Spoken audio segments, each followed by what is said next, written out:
Mapagpalang araw po sa ating lahat. Ako nga po pala si Anja Jan Agner at welcome po sa aking 365 Daily Devotion ni Pastor Russell Ocampo, Seminar Edition. At ngayong araw po ay September 21, 2025 at ang topic po natin ngayong araw ay Spirit.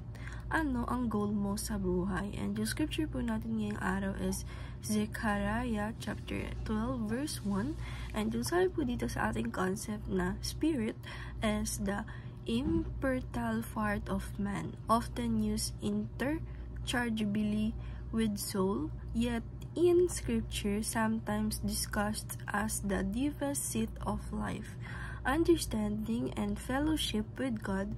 It is the spirit that man commutes with God. Unlike the body, the spirit does not perish but return to God who gave it.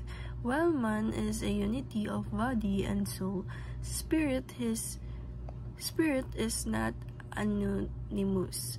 It is utterly dependent on God's sustaining grace. Because of sin, our spirits are dead apart from Christ, but through regeneration, the Holy Spirit renew us, making us alive to God and enabling us to worship Him in spirit and truth. And tayo po dito sa ating scripture na Zechariah chapter 12 verse 1, a prophecy, the word of the Lord concerning Israel.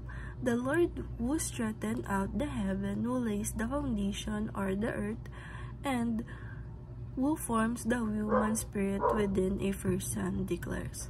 Sa Tagalog po, ang darating na pagliligtas sa Jerusalem. Ang salita ng Panginoon laban sa Israel, ganito ang sabi ng Panginoon, na naglatag ng langit at naglalatag ng lupa at lumikha ng spirito ng tao sa loob niya. And sabi po dito sa ating teaching number 1, the Spirit was formed by God within us. Sabi po dito na yung ating spirit po talaga is talagang naka-form yan sa ating Panginoong Diyos. Siya yung nagawa niyan para sa atin, nasa within us. And teaching number 2, the Spirit will return to God offended. Sabi po dito na yung spirit natin ay hindi yan mawawala kapag tayo yung sarili natin, yung katawan natin is namatay, kundi yung spirit natin ay babalik sa ating Panginoong Diyos. And teaching number 3, the spirit will process a renewed body. Sabi po dito na yung spirit ay magbibigay yan ng panibago nating o gagawa yan ng panibagong katawan na doon siya maninirahan. And application number 1, see yourself as immortal. Sabi po dito, na-apply po natin sa sarili natin or sa life natin, na makita dapat natin yung sarili natin na immortal.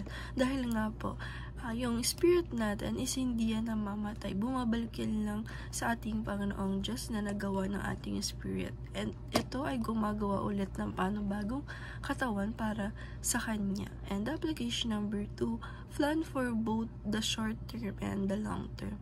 Sabi po dito, na-apply po natin sa sarili natin or sa life natin na dapat tayo ay nagpaplano, hindi lang para sa short term life natin, kundi para sa long term life din po natin, na gumawa na tayo ng mga mabubuting gawain kaysa doon sa mga masasama na magagamit lang natin sa short term life. And the application number 3, make a difference today and for eternity.